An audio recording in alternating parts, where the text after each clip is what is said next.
Karibu sana mpendwa mwana Betheli, kwa jina mchungaji wako Bishop Bellings Mlambya. Niko hapa Lugalo B, Lugalo Iringa, na ni mchungaji wako na nakuletea neno fupi, halafu nakualika kesho ibada ya kesho Jumapili. Kwa hiyo Mungu akubariki sana kwa kuchukua muda wako na kumsikiliza. Siku ya ibada ni Jumapili na naamini kwamba Mungu atakuwezesha. Najiandaa sasa hivi kuja ibadani kesho. Na kesho tuna ibada kama ifuatavyo. Tuna ibada ya kwanza ambayo inaitwa ni ibada ya maombi, so devotional service. Ni ibada ya maombi ambayo tunaanza saa 2 asubuhi saa 2 hadi saa 3. Hiyo ni ibada sio kukosa. Nguvu za Mungu zinatembea kwa namna ya kipekee, na asubuhi na mapema usikose saa 2 hadi saa 3. Na nikuase kwamba ibada hii ni ya muhimu sana, tena sana.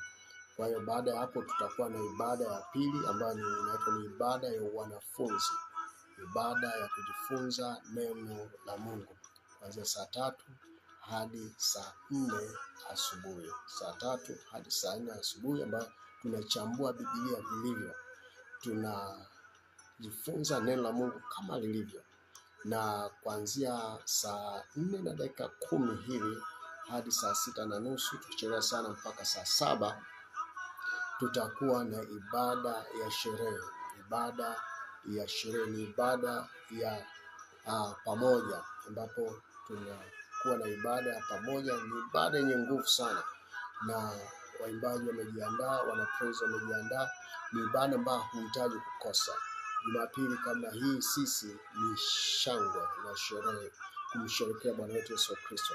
Kwa hiyo natamani nikuone kesho kwa namna ya kipekee.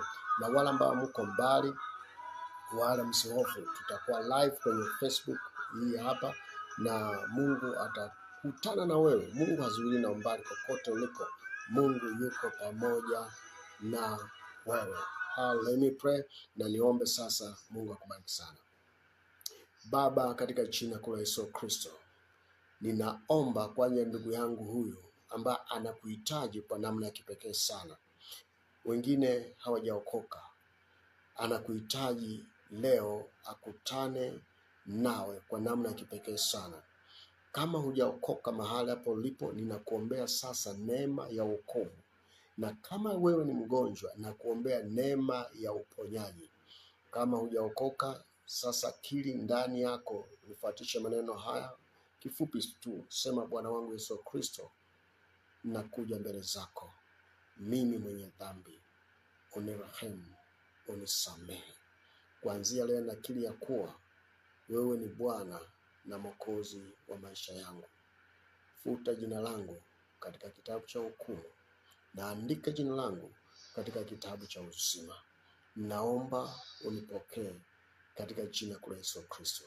Kama unaumwa, shika tu mahali pale unapohisi kuumwa. Kama ni sehemu kubwa, shika tu kifuani mwako. Mimi nakuombea. Baba, katika jina la Yesu Kristo, nalituma neno la uponyaji kwa ndugu yangu huyu ambaye hawezi. Ninalituma neno la uponyaji sasa katika jina la Yesu Kristo.